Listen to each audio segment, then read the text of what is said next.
Bueno, pues vamos a empezar nuestra sesión del día de hoy. Primero que nada, me siento muy feliz por presentar a la doctora Rosy Hierro. Rosy es, primero que nada, una gran amiga, las conozco desde hace mucho tiempo, conozco su trayectoria, a todos, conozco su ímpetu, conozco sus ganas, conozco su capacidad y su carácter también. Y bueno, pues sé que gracias a ello hay muchas cosas que ella está impulsando y que sé que muchas de ellas las va a lograr. Entonces, pues nada, quiero darles la bienvenida a la doctora Rosy Hierro, quien, como muchos de ustedes saben, ella estuvo recientemente en Madrid haciendo algo de trasplante y bueno, pues hoy nos va a presentar un tema innovador, un tema de vanguardia, un tema que seguramente pronto vamos a escuchar cada vez más y más, como ya ha venido pasando desde su llegada. Nos va a hablar de donación en asistolia controlada tipo 3. Rosy, está apagado tu micro. Adelante. El foro es tuyo, amiga.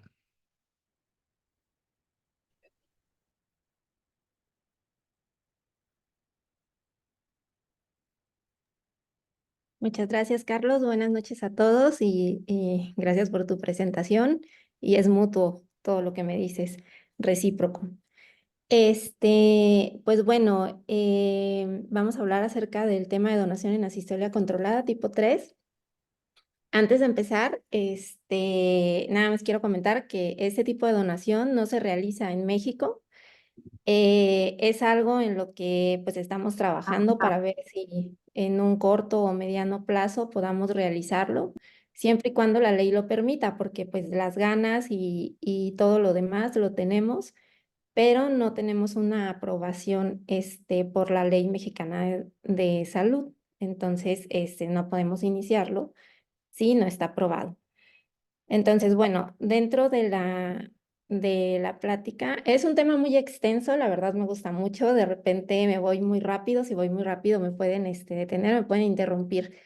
Como es tan extenso, varias cosas me las voy a brincar, van a ver la diapositiva, me la voy a brincar o la voy a decir muy rápido porque creo que no es el fin por el momento de la plática. Cuando Carlos me invitó, pues dije, voy a hablar acerca de definición, lo que es, para que nos empapemos del tema y, como dice él, poco a poco ir a conociendo más. Sin embargo, me quedé pensando y dije, bueno, es momento también de de ir conociendo cuál es la situación que hay en nuestro país, en qué nos enfrentamos y mencionar un poco acerca de ello también, no nomás hablarles de definición y en qué consiste. Entonces, dentro del contenido, pues es de la definición, un poco de historia, la experiencia que hay en España, la ley que hay en otros países de Europa y también ya de Latinoamérica, la legislación mexicana y la situación actual en México. ¿Qué podemos hacer nosotros como país y cómo podremos iniciar un programa de historia también en nuestro país? Em,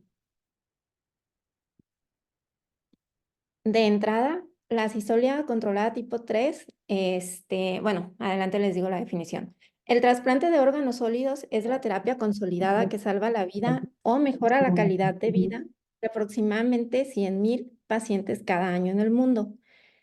Sin embargo, la escasez de donantes y de órganos para satisfacer las necesidades crecientes de trasplante es el mayor obstáculo que impide el pleno desarrollo de esta terapia. Este problema es de índole universal y se ha resuelto de manera muy desigual entre países, ocupando España un lugar privilegiado, manteniendo casi el 50 donantes por millón de población.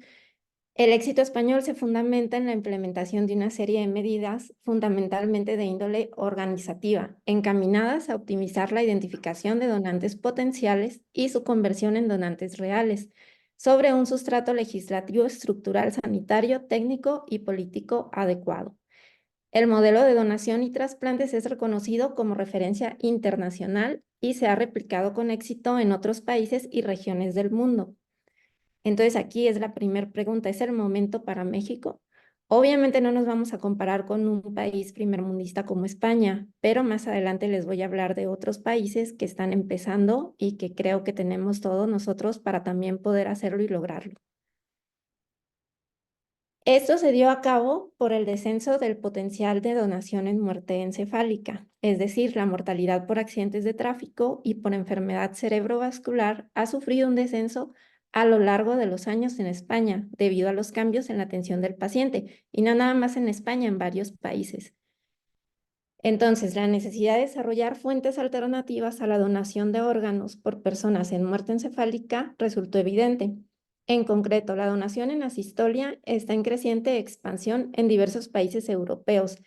Se vislumbra como una estrategia imprescindible a la hora de asegurar la disponibilidad de órganos para un trasplante.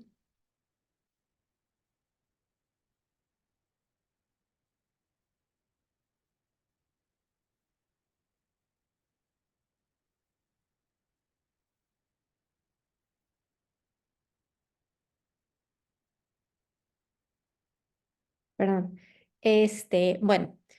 La donación en asistolia, bueno, es tan antigua como la historia del trasplante. De hecho, se refiere que el primer trasplante de corazón lo realizó el doctor Christian Bernard, sudafricano, en 1967, y el donante tenía criterios cardiocirculatorios. Después, un año después, en el 1968, en la Universidad de Harvard se llevó a cabo un consenso acerca de la donación en muerte encefálica, es decir, primero se realizó una donación con donante con criterios de muerte con parada circulatoria. Dentro de la definición de la donación en asistolia, es la donación de órganos de personas fallecidas por criterios cardiocirculatorios, tras una limitación de tratamiento de soporte vital. Esta es la clave de de este tipo de donación, porque a veces decimos asistolia y a mí me pasó, pues asistolia es el trazo isoeléctrico y pues ya no hay signos vitales. Sin embargo, para fines de donación es la limitación del tratamiento de terapia de soporte vital. Y esta a su vez se llama limitación de terapia de soporte vital o adecuación de la terapia de soporte vital en una enfermedad irreversible. Consiste en una decisión consensuada por el equipo médico asistencial y el paciente o sus familiares de no iniciar, no aumentar o retirar aquellas medidas terapéuticas que no benefician al paciente por ser consideradas como inútiles. También se le llama como futilidad. Es entonces como surge una clasificación de asistolia, la clasificación de Maastricht modificada. Esta se realizó en el 2011 y se modificó en el 2013 en París. Entonces, esta se hace una división en cuanto a asistolia no controlada y asistolia controlada. La asistolia no controlada se divide a su vez en tipo 1 y tipo 2. La tipo 1 es aquel paciente o potencial donante con parada cardiorrespiratoria inesperada sin la realización de reanimación cardiopulmonar.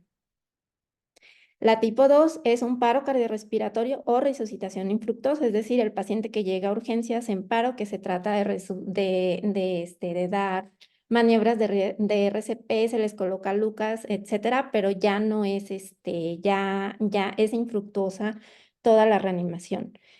La sistolia controlada para efectos de esta plática, que es la tipo 3, son aquellos pacientes que están a la espera de un paro cardiorrespiratorio tras la retirada del soporte vital, es la clave. Y la tipo 4 son aquellos pacientes que presentan una parada cardiorrespiratoria repentina en paciente donante en muerte cerebral. La tipo 5, la eutanasia. No en todos los países se realizan, en España no la realizan, pero también está dentro de esta clasificación. Ahora, ¿cómo se realiza el protocolo de selección de estos donantes? Esto es muy importante saber que todo aquel paciente hay pacientes como las enfermedades más frecuentes allá en los adultos, por ejemplo, la ELA, que desde que están enfermos, ellos firman su consentimiento, queda en su historia clínica, que cuando llegan a urgencias o cuando llegan ya en una situación grave, ya no desean reanimación, entonces son unos potenciales donantes en asistolia. ¿Quién lleva a cabo la solicitud o el consentimiento? El médico tratante, es decir, el intensivista. Entonces, se habla con los familiares, si fue el deseo del familiar y llegó en una situación de urgencias o a terapia intensiva y se necesita intubar y ellos ya habían estipulado, se lleva a cabo la firma de los consentimientos informados. ¿Quién se encarga de realizar esta petición? Son dos peticiones las que se realizan. Una, la adecuación de la terapia de soporte vital y la segunda, la del consentimiento para donación de órganos. La primera la lleva a cabo el médico tratante, como les mencioné, en este caso el intensivista. En el caso de pediatría, pues el pediatra, el tratante o el neonatólogo que está en la UCIN o el intensivista en terapia intensiva. Una vez que ya aceptan la limitación, se contacta con el equipo de coordinación de donación del hospital, y los coordinadores son los que llevan a cabo la siguiente firma del protocolo del consentimiento de donación de órganos. Una vez firmado esto, se echa a andar todo el protocolo de donación en asistolia controlada, se hace una retirada de la limitación de la terapia de soporte vital, se le dan a los pacientes los cuidados de bienestar, de confort, y se espera que presente la parada cardiorrespiratoria. No deben de pasar más de 120 minutos en el caso de los adultos o de 60 minutos para los niños, para los pacientes pediátricos. Si pasa más de este tiempo, ese donante se regresa a terminar su vida, que pueden ser en 4, 6, 8 horas, 12, pero se regresa ya sea a terapia intensiva o a su habitación. Ese donante se descarta para órganos, pero puede ser donante para tejidos.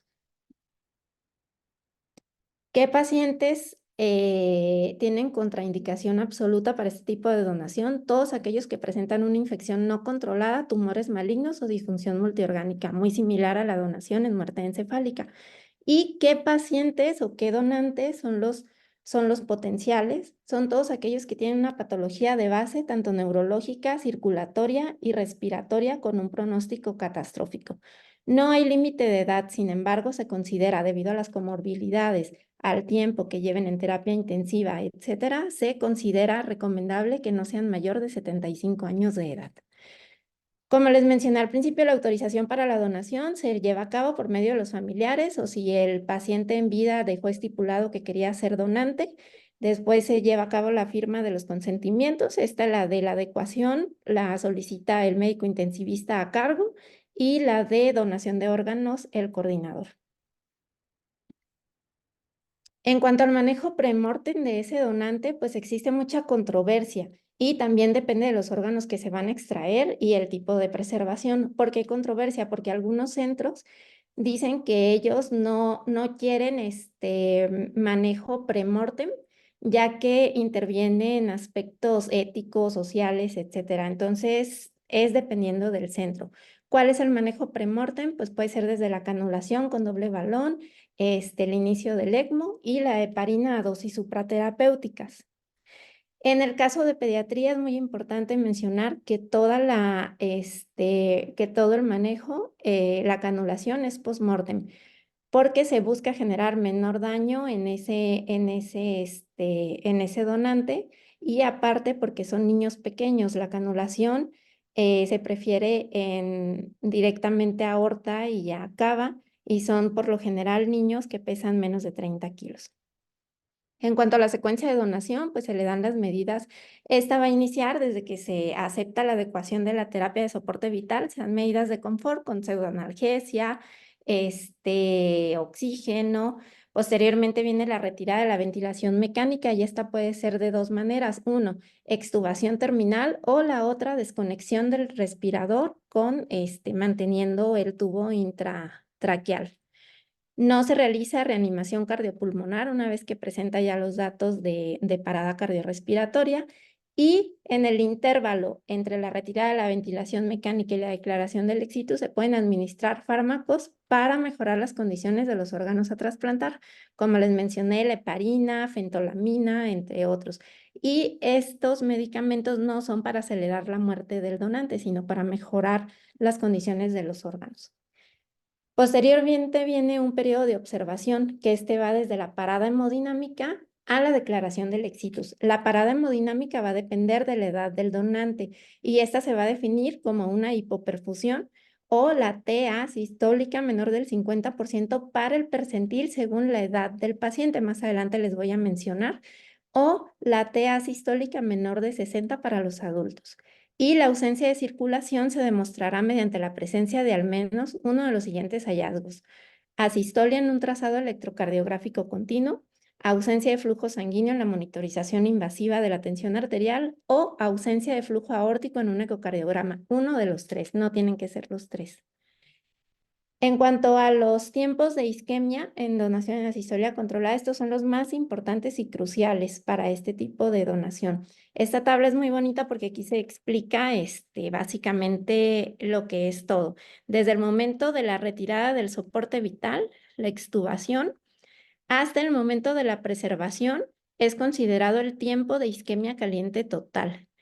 Y el tiempo de isquemia caliente verdadero funcional es el que va desde la hipoperfusión significativa, lo que les mencionaba, que la TA sea menor del 50% dependiendo del percentil para la edad del donante, o la sistólica menor de 60 en un paciente adulto hasta el inicio de la preservación.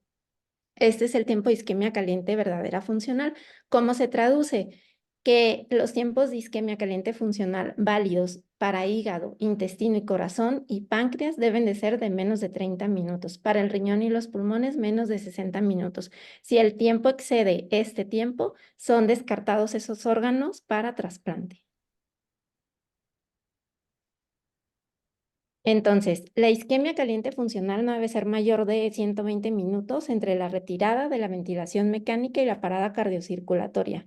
El tiempo de isquemia caliente funcional es entre el inicio de la hipoperfusión, la TA 50% del percentil que corresponde a la edad, hasta el inicio de la técnica de preservación.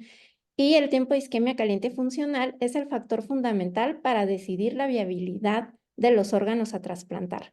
En el caso que se utilice una técnica con doble balón trilumen o perfusión regional normotérmica con ECMO, esta va a terminar al iniciar la instilación de solución fría o el inicio del ECMO.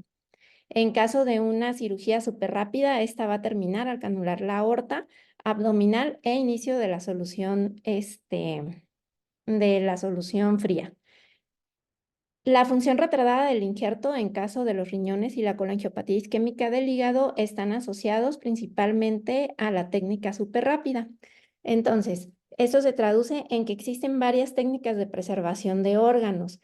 La súper rápida es la que dura de 2 a 4 minutos y es la técnica utilizada, bueno, en manos expertas, en cirujanos expertos, puede ir desde 2 a 4 minutos.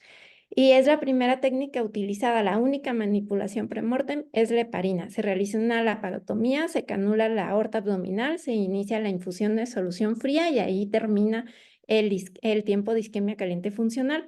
Tiene mayor incidencia de función retardada del injerto y colangiopatía isquémica.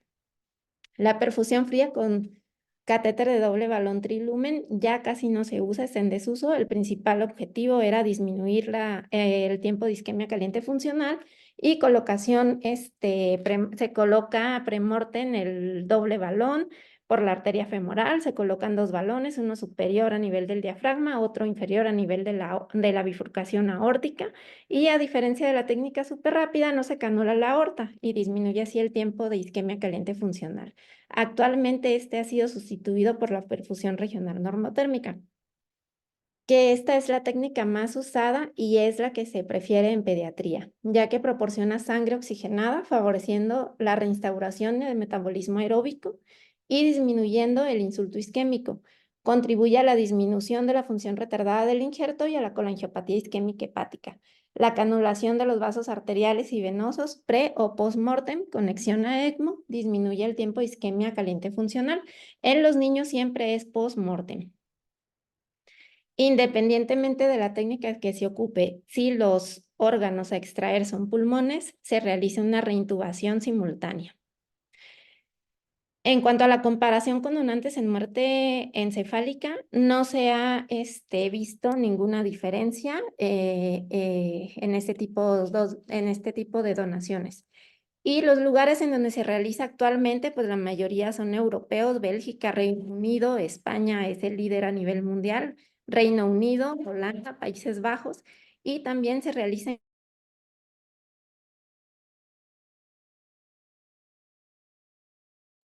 Creo que se desconectó la doctora Rosy. Un segundito para que vuelva.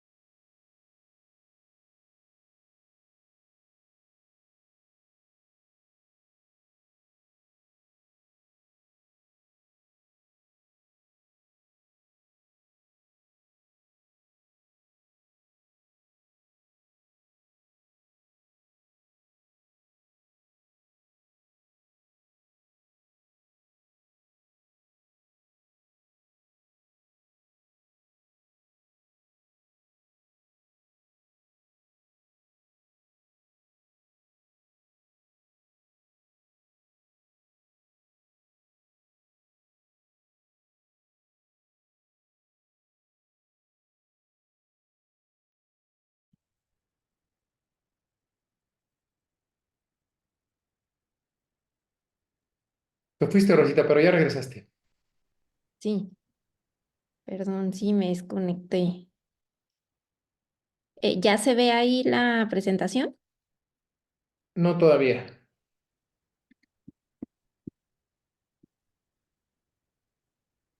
Listo, ahí estás ya. Ok, Gracias. bueno, bueno, me quedé ¿verdad? Sí. Los lugares donde se realiza actualmente la donación en asistolia controlada, pues la mayoría son en lugares europeos, Reino Unido, España líder, Bélgica, Gran Bretaña, Holanda, Países Bajos, y también se realiza actualmente en Canadá y en Estados Unidos. Ahora, si lo vemos desde el punto de vista en Latinoamérica, Argentina también ya está empezó en el 2023, en enero del 23 presentó un caso. Para el 31 de diciembre cerró con 26 casos de donantes en asistolia controlada. Más adelante les enseño la gráfica. Como todos sabemos, España es el líder mundial en tasa de donación. Tiene actualmente 48,9 donantes por millón de población. Tiene la donación en asistolia controlada, representa el 45%, es decir, uno de cada dos donantes. Y en cuanto a la experiencia actual, nada más les voy a mencionar un caso interesante, porque hasta hace poco eran todos los órganos, a excepción del intestino, por la mayor isquemia que representaba este tipo de órganos. Sin embargo, realizaron, bueno, el trasplante de intestino es el trasplante más joven de todos los órganos. El primero se realizó 30 años después del primer riñón o 20 años después del primer hígado. Entonces, todos estos pacientes que estaban en espera de un intestino en México realmente no lo hacemos, tenían mayor tiempo en espera y mayor mortalidad. Entonces, ellos, se dieron a la tarea de realizar un estudio experimental para también poder tomar el intestino en este tipo de donantes. Entonces, como ya les mencionaba, en 1995 en la ciudad de Maastricht se definieron los 4 tipos o categorías de donantes y estas categorías fueron actualizadas en Madrid en 2011. Los potenciales donantes son aquellos con patología neurológica grave, con un pronóstico funcional catastrófico, cuando la evolución a muerte encefálica no es previsible, o patologías médicas de cualquier etiología en los que el tratamiento intensivo con intención curativa resultó ineficaz y el pronóstico de vida es infausto. Actualmente se utilizan todos los órganos provenientes de donación en asistolia controlada para diferentes tipos de trasplante, es decir, el corazón, pulmón, hígado, riñón, páncreas y hasta hace unos años apenas el intestino. Como les comentaba, por obvias razones, por los tiempos de isquemia y por ese tipo de donante era descartado.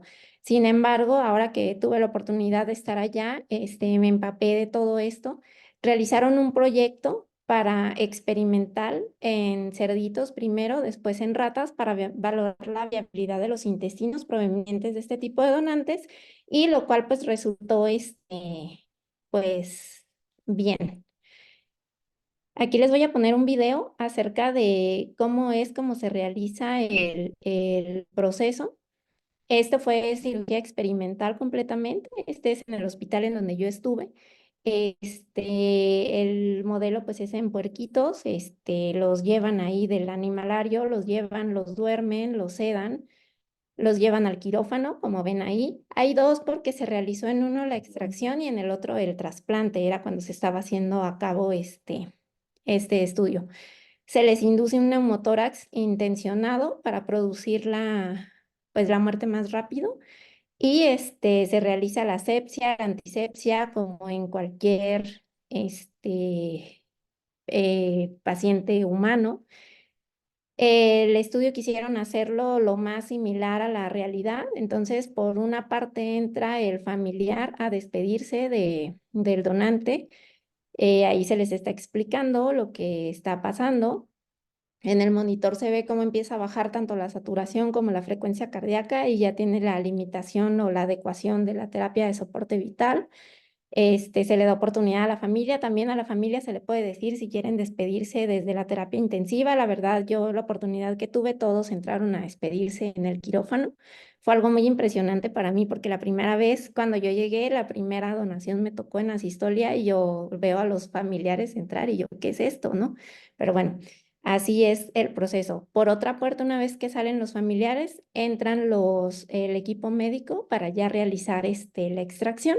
Se le da un periodo de 5 minutos en España. En otros lugares del mundo, como en Italia, a veces puede ser hasta 20 minutos. Entre más tiempo sea, pues hay mayor isquemia. Entonces se realiza un abordaje rápido, se abre la cavidad, se identifica, se hace una maniobra de Cattelbach, se identifica los grandes vasos, la aorta y la cava, perdón, como estamos viendo en ese video, se canulan y se conecta a ECMO. Este tiempo no debe ser superior, si vamos a extraer el hígado, no debe ser superior a 30 minutos, desde el inicio de la adecuación hasta la canulación y entrada a ECMO, en caso del hígado, intestino y corazón, en caso y páncreas, en caso de pulmón y de riñón puede ser hasta 60 minutos. Como podemos ver, ahí ya está conectado a ECMO, se toman exámenes de laboratorio seriados, se toman 5 minutos después del inicio de la incisión, después cada 30, 60 y 90 minutos, que es el tiempo en el que debe de estar en ECMO. Si se termina antes la disección, todo puede ser antes, pero no menos de 60 minutos. Entonces, en ese tiempo se están valorando los exámenes de laboratorio, como pudimos ver ahorita la enfermera, la perfusionista lo está checando, y los exámenes basales de las transaminasas no deben de ser superiores 2 a 3 veces el valor basal, y el valor basal con el que iniciemos no debe ser 2 veces superior a un valor normal. En cuanto a transaminasas, en cuanto a otro parámetro que se toma muy en cuenta es el ácido láctico o lactato, que no debe ser superior a 8 minutos. Como en cualquier donación, lo principal y lo que no sustituye es el ojo del cirujano. Entonces, cuando entras y vas por hígado y lo ves atóxico, lo ves isquémico, puedes descartar. Ahora, no quiere decir que una donación en asistolia quiere decir que todos van a ser viables siempre los órganos. No, a veces se entra y el intestino es muy delicado. Si tiene petequias, zonas blanquecinas, pues no se descarta de entrada, ni siquiera se llega a canular. En el caso tiene que verse los órganos así. Puede ser que se inicie con unos exámenes basales dentro de los parámetros que les mencioné, pero si con el transcurso de los 30 minutos estos se deterioran o empeoran, también se descartan. Aquí pues ya está la extracción de los órganos y y ya se embalan igual como si fueran cualquier donante, la disección se hace igual como en una donación encefálica, todo es igual, lo único que cambia es la canulación. Aquí están preparando ya el otro puerquito para implantarle ese intestino y pues ya voy a adelantar el video porque esto es ya el trasplante. Entonces, como les mencionaba, la monitorización bioquímica durante la donación es con enzimas o pruebas de funcionamiento hepático que no deben de ser de 3 a 4 veces el valor basal, y el valor basal de inicio no debe ser superior a 2 veces el normal. El ácido láctico no debe ser superior a 8 o 10. En caso de presentar esos parámetros, se descarta la donación. Para eso se necesita un equipo que esté en contacto mutuo y mucha comunicación con el perfusionista y con el cirujano, que es el que está haciendo la disección de los órganos a extraer. El daño por isquemia reperfusión, como todos sabemos, al principio, bueno, y en estos que se colocan en perfusión regional normotérmica, pues es menor por obvias razones, por la oxigenación, etcétera, la normotermia. Y el daño lo sabemos que no es tanto en isquemia, sino es en la reperfusión. Entonces aquí no hubo diferencia en el estudio experimental con donantes en muerte encefálico. Hubo solo un caso de rechazo en este estudio porque a estos animalitos se les deja una gastrostomía, además de una ileostomía, y la gastrostomía, pues como son animales, pues por ahí se les pasan los medicamentos. Hubo un desmontaje de una gastrostomía en uno de ellos, no se les pudo pasar el medicamento y tuvo un rechazo. En cuanto a la absorción de glucosa, pues fue el mismo. Y como todo fue un éxito en cuanto al programa experimental en puerquitos, dijeron pues hay que hacerlo también en ratas. ¿Por qué? Porque las ratas proporcionan mayor información genética e inmunológica. Para esto lo hicieron en conjunto con un equipo de Argentina, y pues observaron que los órganos tenían el mismo valor en un donante vivo, en un donante con muerte encefálica y en un donante con donación en asistolia controlada. Y es así como reportaron el primer caso en el mundo de un trasplante multivisceral en donante con muerte encefálica, asistolia controlada tipo 3. Entonces, lo único que, o sea, lo que yo les quiero mencionar con este trabajo es que todos los órganos se pueden tomar y que se puede incrementar el número de donación en asistolia para fines de trasplante. Entonces, eso es en base a esa experiencia lo que ellos han logrado. ¿Qué dice la ley en otros países? El Real Decreto de España dice que el primer taller internacional que tuvo lugar en Maastricht en el 95 identificó 4 categorías dependiendo del contexto en el que se produce el nacimiento, las que ya les expliqué al inicio. Las tipo 1 es aquel que muere, que va caminando por la calle, muere, sufre un paro, lo reaniman, lo llevan al hospital. El 2, después de la resucitación infructuosa, son a los que sí han escuchado lo de que se les coloca el Lucas, que aquí ya ha habido casos en México. Y estos son los donantes en asistolia no controlada. El tipo 3 es la muerte tras la retirada de medidas de soporte vital. Y el 4 es la parada cardiorrespiratoria después de la muerte encefálica, denominados como donantes en asistolia controlada. Es decir, aquellos donantes que se esté esperando todo el protocolo y hacen muerte encefálica.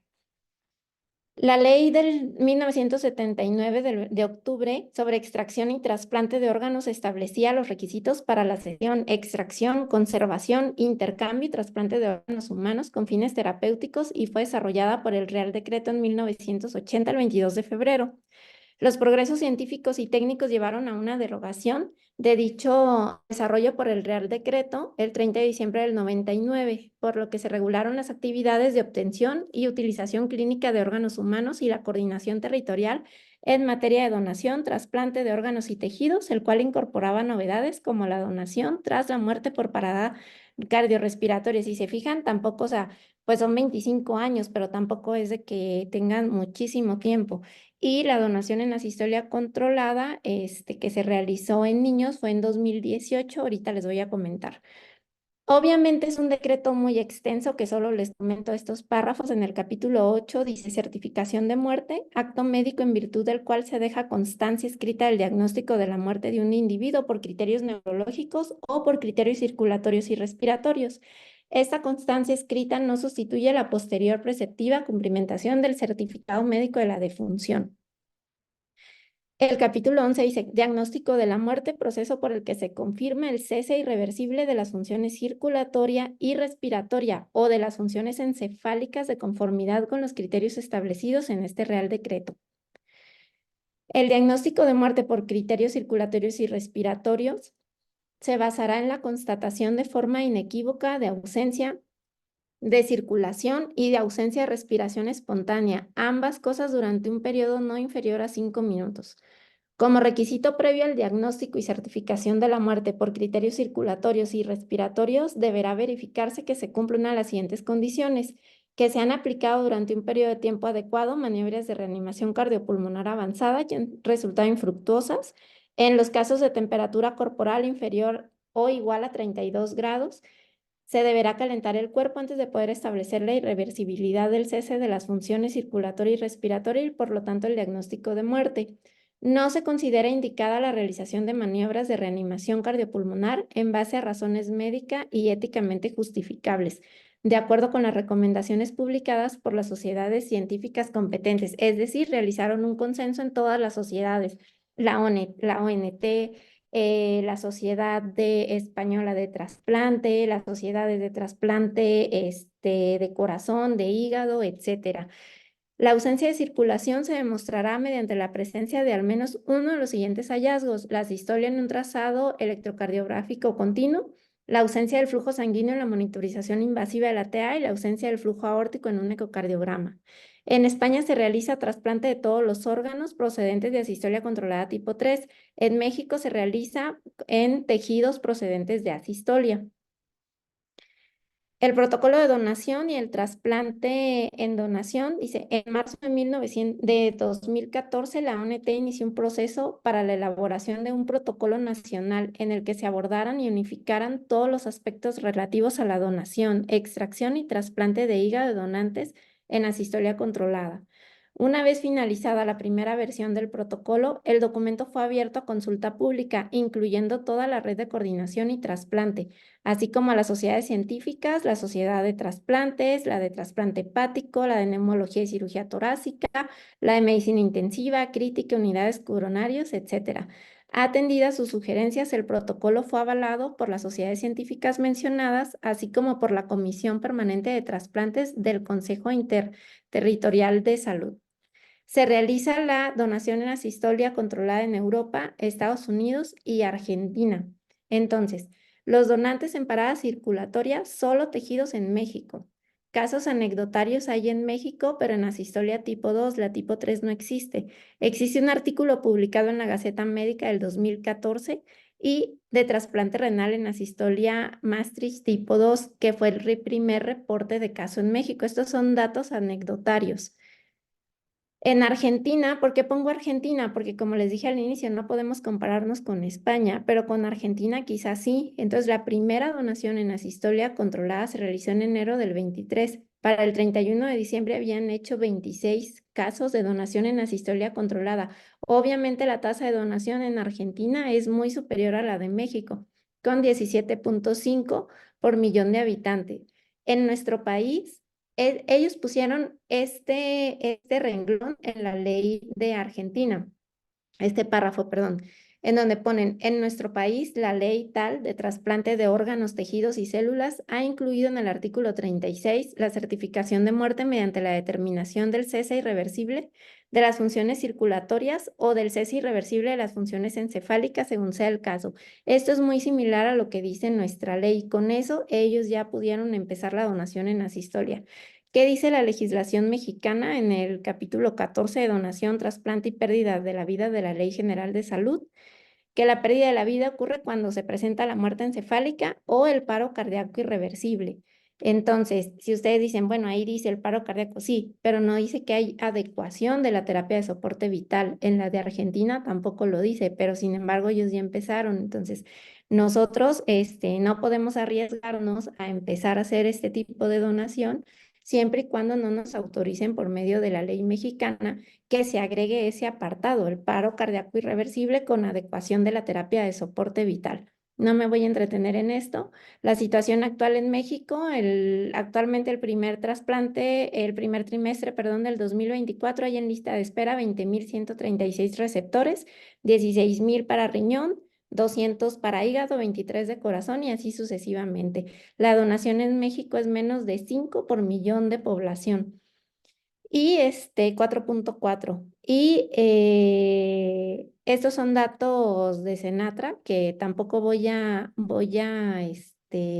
entrar mucho en detalle. Son datos abiertos a todo el público y nada más porque me llamaba la atención cómo iba la curva, pero para ya no hacer más extensa la plática, los voy a, los voy a pasar rápido. Aquí trasplante de hígado, por decir algo, de cuando se inició hasta la fecha se han realizado 275 trasplantes, empezando con uno en 1991 hasta la fecha. Pues la curva ha ido incrementando. Los principales centros de donación y de trasplante se encuentran casi todos en la Ciudad de México. Trasplantes de corazón en la Ciudad de México, en la megalópolis, perdón. Y las donaciones concretadas también por personas fallecidas, la mayoría se encuentran en la Ciudad de México y en la megalópolis.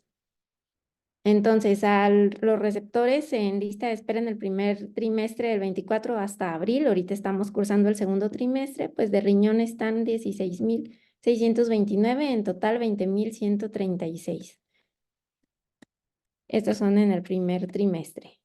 Entonces, ¿qué es lo que quiero transmitir con esto? Que creo que es una donación que podemos llevar a cabo. No se puede realizar en cualquier centro, obviamente. El centro tiene que tener tanto el equipo médico, la infraestructura para llevarlo a cabo. Debemos de contar con ECMO, con perfusionistas para llevarlo a cabo. Obviamente no se puede extender a toda la República Mexicana. Entonces, esas gráficas que puse de Senatra, si ustedes ya entran con calma, pueden ver que los principales 5 establecimientos, tanto de donación, de trasplante, son en la Ciudad de México o en la megápolis, que es Querétaro, Puebla, Hidalgo. Entonces, eso sería como una alternativa para que una vez que si nos aprueban la ley, poder iniciar. La experiencia en México de asistencia, pues no, no existe el de la tipo 3. En tipo 2 existe un caso en San Luis Potosí en el 2014 que realizó esta publicación, trasplante renal en asistolia maestris tipo 2. Reporté el primer caso en México, que se trasplantaron unos riñones. Después ya no siguió ese tipo de donación por problemas legales que no está legislado. Entonces, ¿qué debemos de hacer en México? Primero que nada, pues que se apruebe por la ley. El León Pato ya presentó una iniciativa en diciembre del 2023 en materia de donación de órganos en donantes en asistencia para incrementar el número de donantes. A pesar que es un estado que tiene alta tasa de donación, incrementar, porque la verdad, o sea, sí es un problema que hay. ¿Qué más hay que hacer? Capacitación en capacitación al personal mediante cursos en México, extranjero.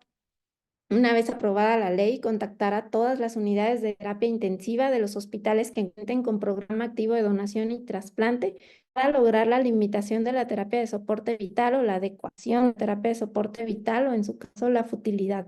Aquí es muy importante, muchas veces dicen, no, sí que la futilidad sí la practicamos en México, pero a veces hay donantes o potenciales donantes que sí, a veces ya se realiza la limitación, pero pues ya, porque ya llevaba mucho tiempo con tratamiento y la verdad, los órganos ya no son viables para trasplante, o sea, ya son pacientes que tienen falla orgánica múltiple, aplicamos lo de RCP3 y pues esos órganos ya no son viables para trasplante.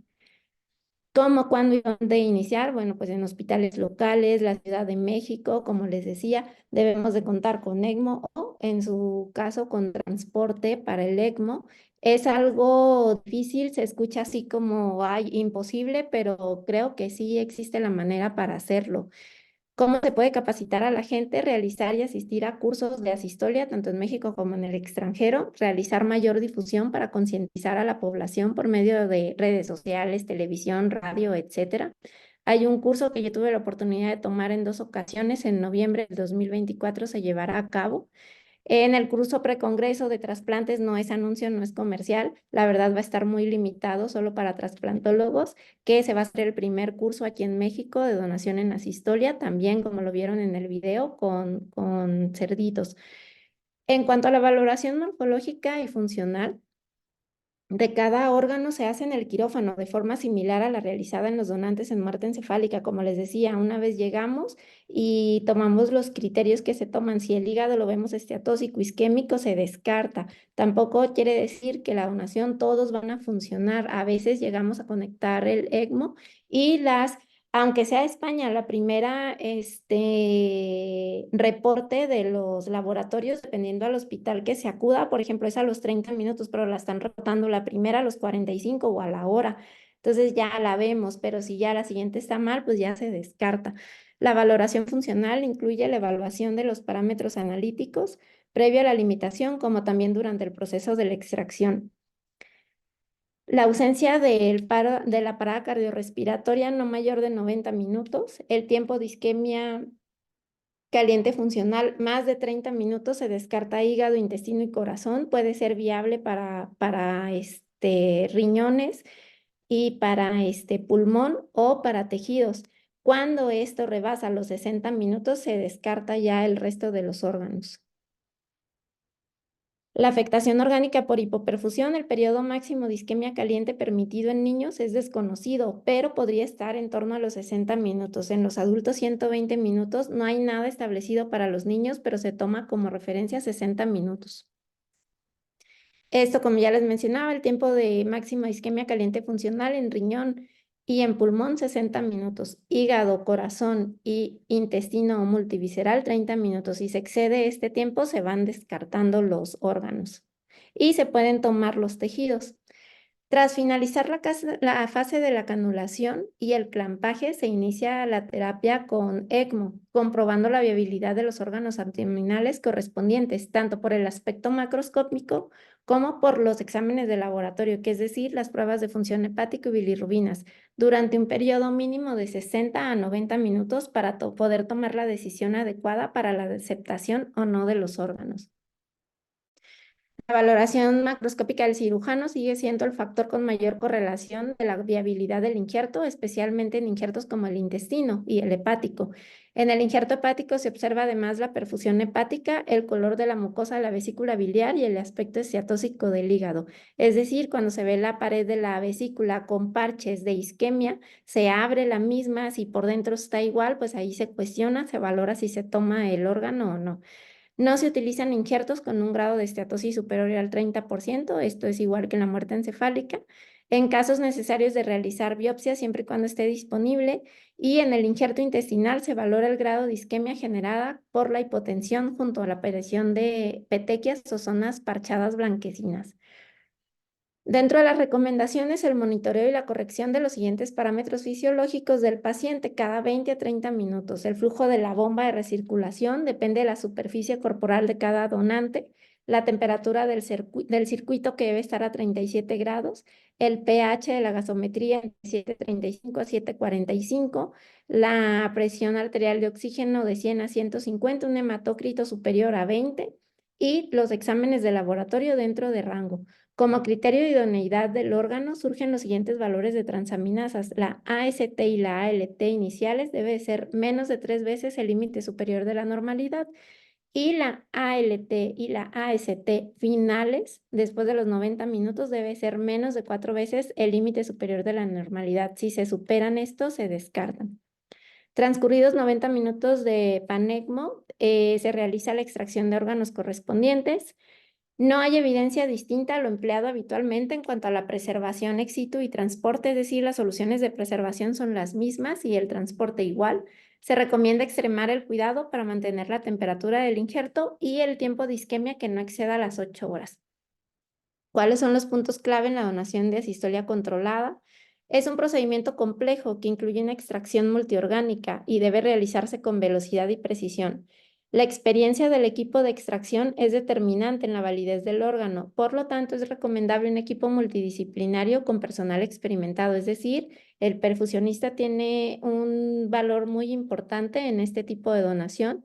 Enfermera instrumentista, cirujano de extracción hepática, intestinal y multivisceral, de cardíaca, de extracción pulmonar, extracción renal, el intensivista pediatra, el anestesiólogo y la coordinación de trasplantes. Entonces es un equipo multidisciplinario que sin ellos no se puede llevar a cabo este tipo de donación. Bueno, participé en un artículo que todavía no se publica. El 26 de mayo llegó por parte del editorial el título, etcétera. Entonces, nada más para comentarles, participé en la redacción se me fue la palabra, en llevar a cabo el trabajo de donación en asistolia controlada. Tuve la oportunidad de acudir a 2 cursos, que fue en noviembre de noviembre, diciembre del 23 y el otro fue ahora en marzo del 24. Actualmente estoy dentro del grupo de Mujer Team México y en este video les pongo un poco acerca de lo que se hace en el curso que vamos a llevar a cabo, que es parte de la capacitación para poder llevar a cabo este tipo de donación. Una vez extraídos los órganos, al final del curso los colocamos en máquinas de perfusión todos. En este video se va a poder ver, dura 45 segundos.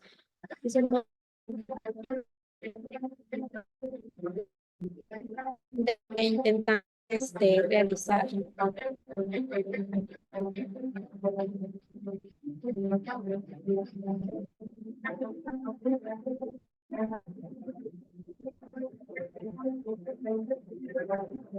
Ahí está, se ven en las todos los órganos del corazón.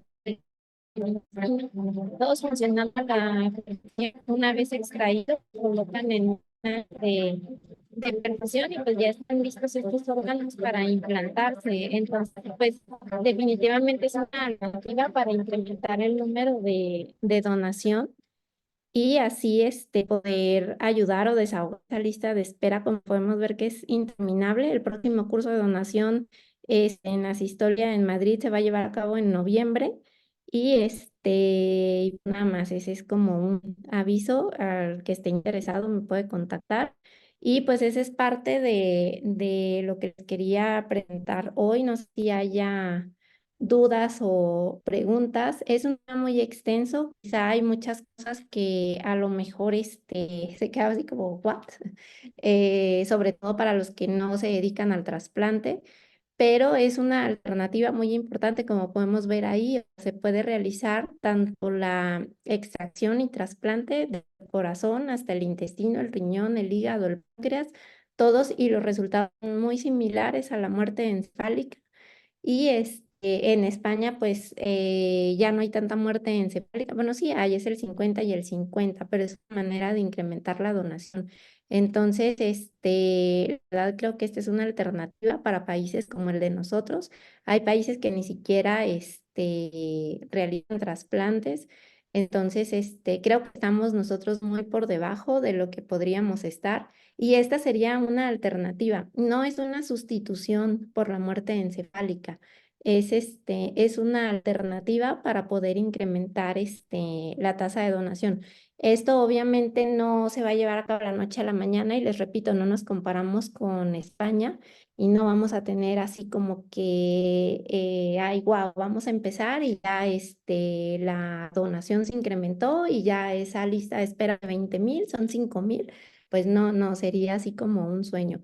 Pero creo que es algo en lo que podemos trabajar, podemos incrementar y y la verdad, pues yo estoy muy animada para que pronto lo llevemos a cabo y es parte de lo que yo les quería compartir. Creo que va a haber muchas dudas, muchas preguntas y pues aquí estoy. Muchas gracias, Rosita. Pues felicidades primero por tu plática, felicidades por el ímpetu, felicidades por los planes. Y bueno, sí, empezamos. Ulises nos dice dónde te pueden contactar. Por ahí has puesto creo que la penúltima lámina estaban tus datos. Igual si nos los puedes compartir por aquí, por el chat. O igual me los mandas y yo se los reenvío. El doctor Bolio te dice, felicidades Rosy, padrísimo. Después del paro cardíaco, los 30 minutos son para iniciar ECMO y o bomba de circulación extracorpórea, de recirculación, o para pasar solución de preservación, cardioplegia, entre paréntesis. Son cosas distintas. Cuando se decide la limitación o la adecuación de la terapia de soporte vital, deben de ser 60 minutos en el pediátrico y 120 minutos en el adulto. En ese tiempo ya tiene que estar canulado y ya tiene que estar en ECMO porque si no se descartan esos órganos. Entonces, el tiempo de isquemia caliente funcional es el que va desde la hipoperfusión, es decir, la asistolia no quiere decir que esté isoeléctrico, o sea, cuando empiece la TA sistólica menor del 50% del percentil para los niños o menor de 60 de la diastólica de los adultos, hasta que presente el paro, es decir, se realiza la adecuación de la terapia de soporte vital. Si en 60 minutos no presenta un paro cardiorrespiratorio, ese donante se regresa a terminar su vida en 4, 6, 8, 12 horas, ya sea a su habitación o a la terapia. Ahora, los 5 minutos es, una vez declarado ya la sistolia, son 5 minutos que se hace el no touch, como vimos en el video, como una forma de respeto para el donante. Se cuentan 5 minutos, 4, 3, 2, 1, cuando va en el segundo 30 y empiezan 30, 20. Ya cuando es cero, se hace la incisión rapidísimo y debemos de entrar a canular, pero en todo ese tiempo no deben de pasar los 60 minutos porque si no se descartan. Se descartan, bueno, 30 minutos para hígado, para intestino y para corazón y 60 para el resto, que es el riñón y los pulmones. Rosita, muchas gracias. La doctora Chavana te felicita y efectivamente es un mar de esperanzas. Gracias por compartir. Yo tengo una duda, Rosy. En el caso, por ejemplo, de canulación, pensando en donación de corazón, Hacen canulaciones centrales, se pueden hacer canulaciones percutáneas y si se tiene que limitar el flujo cerebral en ECMO para pues no dar, a final de cuentas, perfusión cerebral. Sí, eso es un tema muy controvertido. De hecho, en Estados Unidos tuvieron ahí como un problema de legal por esa pregunta que me estás haciendo. Entonces, lo que se realiza actualmente, si es adulto y por alguna razón requirió ECMO, pues ya entra canulado. Si no requirió ECMO, se realiza la canulación premortem previa autorización del familiar y ya entra al quirófano con canulación femoral. En cuanto al corazón, se realiza una resucitación cardíaca y se realiza, ellos también canulan al momento de que estamos ya cuando entramos a hacer el procedimiento, abdomen y corazón. Corazón empieza a realizar toda su disección, ligan los troncos supraórticos para limitar todo el flujo cerebral. Después de eso se realiza la resucitación cardíaca, el corazón empieza a latir de nuevo y ya se realiza la disección y quitas el órgano como si fuera en una muerte encefálica latiendo. Después de eso, pues lo pasas a las máquinas de perfusión y pues pues ya lo pasas pues a implantarse, ¿no? De acuerdo, muy bien. La doctora Maribel, excelente plática, felicidades por tu esfuerzo e implementar estas técnicas. Pregunta, ¿los órganos una vez perfundidos ex situ se trasladan en forma habitual o se traslada el receptor? ¿Cuáles son los costos versus el trasplante convencional? Y bueno, sin duda se necesita un gran equipo multidisciplinario y resolver las cuestiones legales. El embalaje es el mismo que en una muerte encefálica. Una vez extraídos los órganos, se ponen en la bolsa con solución de preservación, Custodiol, Wisconsin, la solución Celsior, la solución que se tenga en el centro, se pone en la primera bolsa. Bueno, en caso de órganos abdominales, se pone en la solución de preservación, la segunda bolsa con hielo, la tercera bolsa con hielo y se traslada exactamente igual que en una muerte encefálica. El costo, pues por obvias razones, se incrementa porque requiere de material de perfusión de ECMO. Ahora, por eso es lo que les mencionaba. Primero se debe de iniciar en hospitales centrales que cuente con todo. Ahora, también el costo del ECMO no es lo mismo en un paciente que requiera un ECMO, una terapia para un ECMO, por ejemplo, un COVID, ¿no? Que todos estamos familiarizados con eso y ECMO y como que pensamos en COVID que te va a llevar días, semanas o no sé, meses, la terapia con ECMO. Aquí son solo 90 minutos. De hecho, creo que aquí en los que están unidos, ahorita en la plática, está un perfusionista que ya tomó el curso y nos puede compartir un poquito de su experiencia si quiere, Gilberto. Pero realmente el costo disminuye porque son 90 minutos, pues no te alcanzas a que el costo se incrementa en el ECMO por la membrana, como sabemos.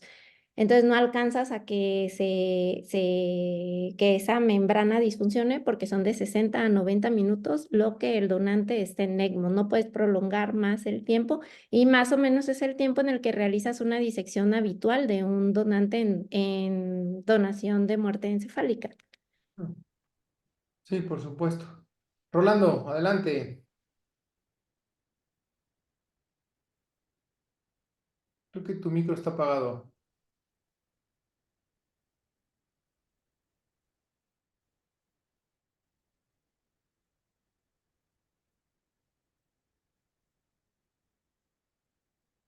Bueno, Rolando levantó la mano, pero este, no está prendido tu micro, Rolas.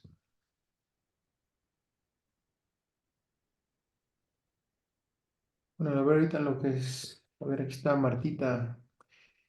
Marta dice, en su experiencia, ¿vio soporte con centrífuga o con rodillo? Fue en un caso hubo con centrífuga. Ok, muy bien, Rosita.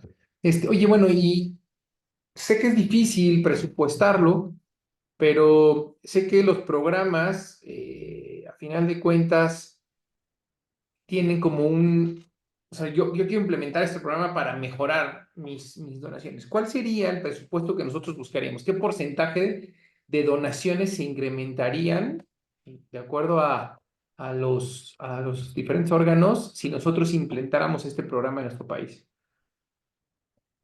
Híjole, es una pregunta que no te puedo dar la respuesta porque no sabría a ciencia cierta decirte, incrementaríamos al, no sé, el doble. Lamentablemente, no tenemos la cultura de donación. Como ves, somos un país de muchos millones de habitantes y la tasa de donación es muy bajísima. La esperanza es de que se puedan incrementar, que a lo mejor en el hospital, por ejemplo, donde trabajamos, que contamos con todo, con perfusionistas, con ECMO, con intensivistas, con todo el equipo multidisciplinario, que por ejemplo en el año tengamos uno o dos, pues ya son dos donantes que, por ejemplo, no existían. Entonces, ir incrementando poco a poco. Es una tarea difícil, es algo que va a llevar tiempo, no es algo que va a incrementar la tasa de donación de un día para otro, pero como les mencionaba, es una herramienta o es una alternativa que podemos empezar a realizar y que a lo mejor esos 5 o 10 donantes en el año entre todos los centros, pues no existían y pues ir poco a poco ir incrementándolo año con año, pero darte una cifra de decirte a cuánto lo incrementaríamos, no. De acuerdo.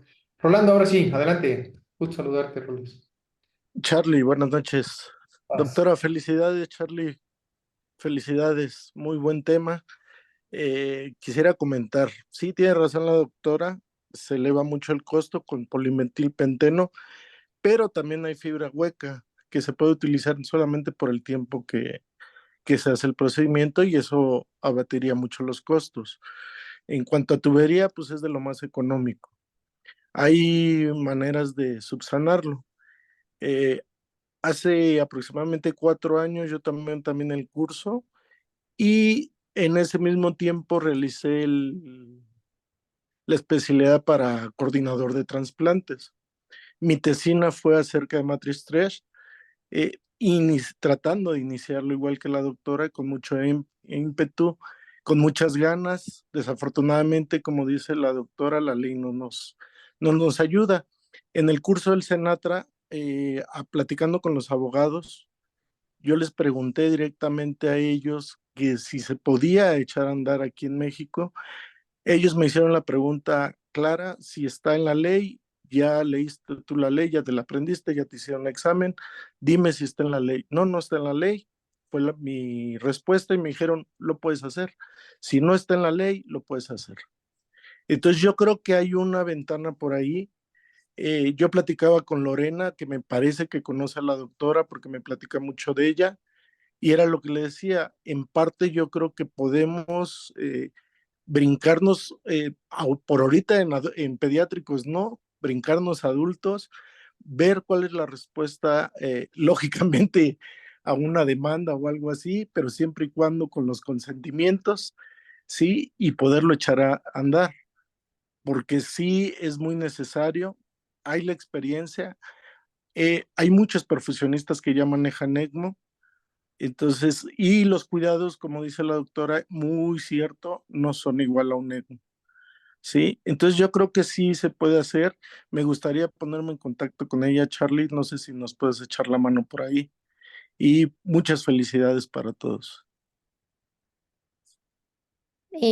Hola Rolando, ya puse aquí mi correo en el chat, pero al final igual Carlos se los puede compartir. Yo creo que sería muy aventurado, muy arriesgado, si no está aprobado por la ley. Ya se están haciendo gestiones para tal, no es algo que va a ocurrir de un día para otro, pero ya se están haciendo gestiones por parte de Senatra, por medio de la Sociedad Mexicana de Trasplantes, pero yo considero que sí es arriesgado. Ahora, si lo vemos, por eso les quise poner en algunas gráficas, o sea, lo que dice pues el Real Decreto, pues lo dice ahí muy, muy, muy, muy descifrado, muy explicado, dice el de RCP, el de no RCP, o sea, está todo muy detallado. Sin embargo, si ven el párrafo tal cual de la ley de Argentina, o sea, está muy similar al de nosotros y ellos así se aventuraron.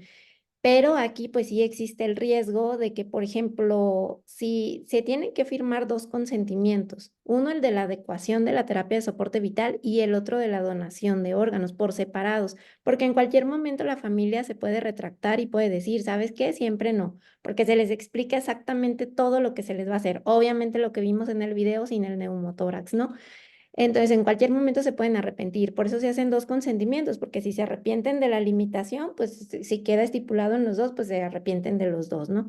Pero bueno, a lo que voy es de que si en un momento dado se realizara esa donación y no especificamos o no está firmado o no dice la ley que hay una adecuación de la terapia del soporte vital, sí podría ser un problema legal para todos los incluidos en este tipo de donación.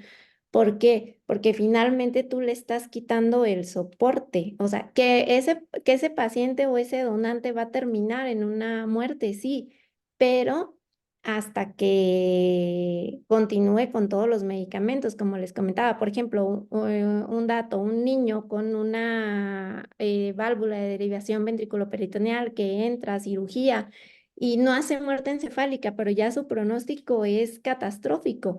Ese niño es o ese donante, ese es un potencial donante para asistolia, entonces, pero tiene aminas, tiene vasopresina, tiene esto otro, se le hace un electroencefalograma, hay actividad, no lo puedes tomar como donante, entonces, pero tú sabes como intensivista que va, o sea, en los 2 o 3 días va a fallecer, pero tiene actividad su electroencefalograma, entonces ahí ese donante es un candidato idóneo. Entonces dices, en 3 horas, dice, en 3 días, dice Neuro, repito, el electroencefalograma, la angiotac o como lo quieran diagnosticar. Pero tú sabes que en 3 días ese donante se puede deteriorar y ya no vas a tomarlo ni para muerte encefálica ni para donación en asistolia, porque es el riesgo de que en esos 3 días se va a inestabilizar y se le va a dar todo hasta el final. Y los órganos ya no van a ser viables, era lo que les mencionaba al principio que a veces los familiares dicen, ya no quiero reanimación, pues sí, pero ya está en falla orgánica múltiple, con insuficiencia renal, con insuficiencia hepática, pues ya no te sirve ningún órgano, pero es el candidato ideal. Pero si la ley no nos estipula que diga que está permitida la adecuación de la terapia de soporte vital, creo que sí sería un problema. Hay por ahí en la ley mexicana lo que es la voluntad anticipada, entonces, pero ese ya es otro tema, que es parte de lo que a lo mejor se pudiera unificar o ver de qué manera se pudiera asociar hacia la donación de órganos y tejidos. Pero mi recomendación es de que mientras no tengamos aprobado por la ley, no podemos iniciar.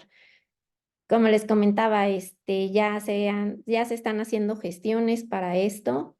¿Cuándo se va a llevar a cabo? Pues no hay una fecha, pero pues esperemos que sea un mediano plazo. Ya veremos que sí. Gilberto, adelante.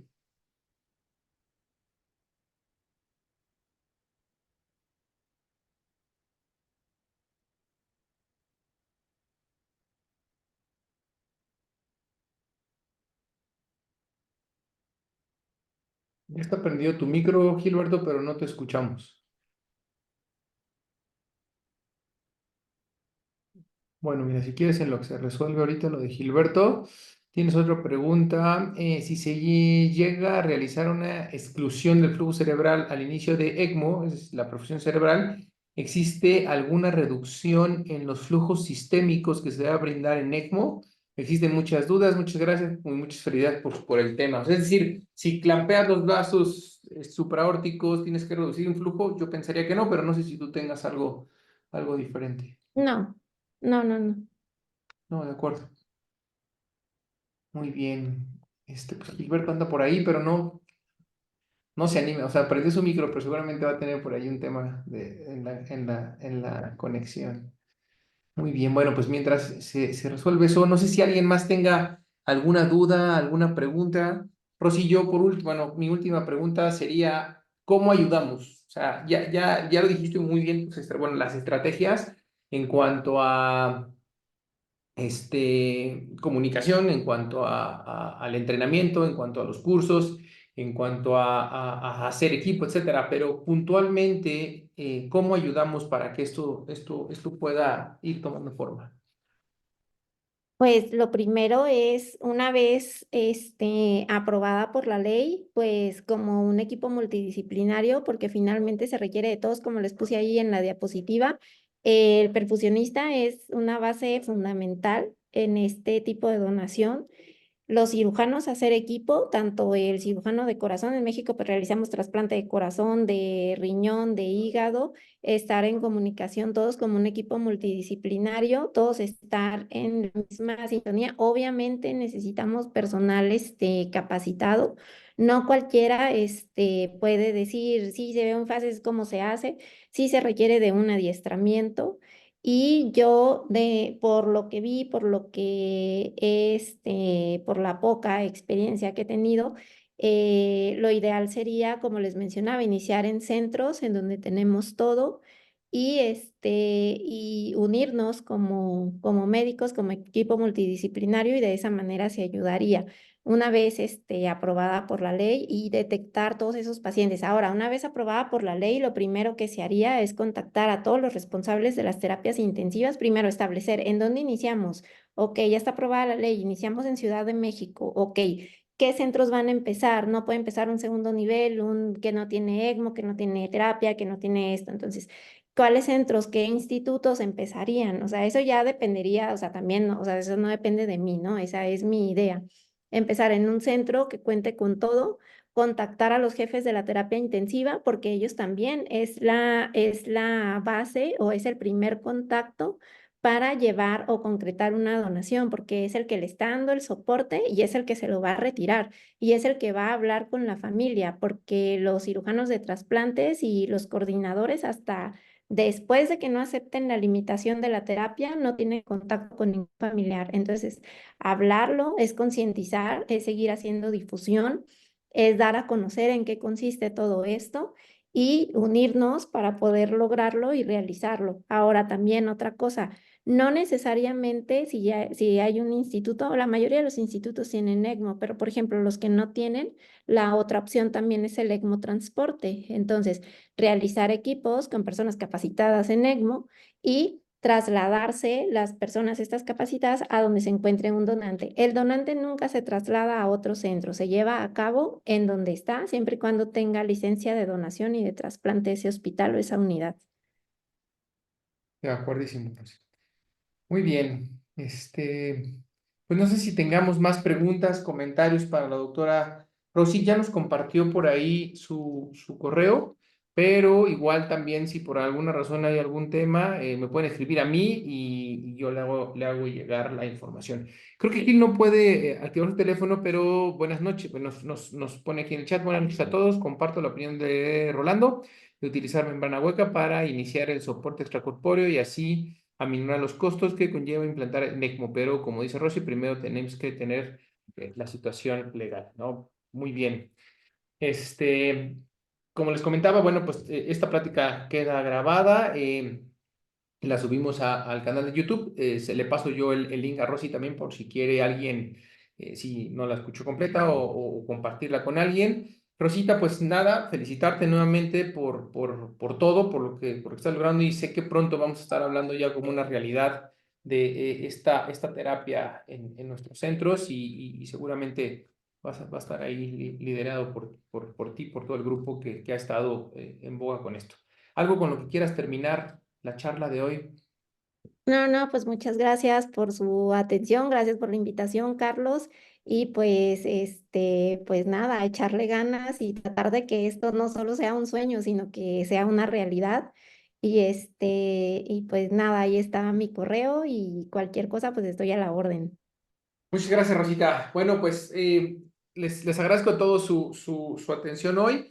Les comento la próxima semana, digo, igual como les había dicho, todo esto tiene que ver casi siempre con cardiopatías congénitas, pero la próxima semana va a estar con nosotros el doctor Horacio Márquez. Él es cardiólogo pediatra del Hospital Infantil de México, pero él se ha dedicado mucho a la investigación Sabemos que a veces justo lo que nos falta a nosotros como médicos y en muchos centros es precisamente escribir nuestros datos, nuestros números y aportar que la verdad es que la calidad de la medicina en México es increíble, pero nos falta a veces eso. Entonces él nos va a hablar un poco de esto, de cuál es la importancia de la investigación en el médico. Entonces todos están invitados, por ahí tenemos un chat, les dejo aquí también en este mismo chat mi número telefónico, por si alguien está interesado, me manda y les mandamos la liga y bueno, pues estamos a la orden para lo que necesiten. Les agradezco a todos, muy buenas noches y nos vemos la siguiente.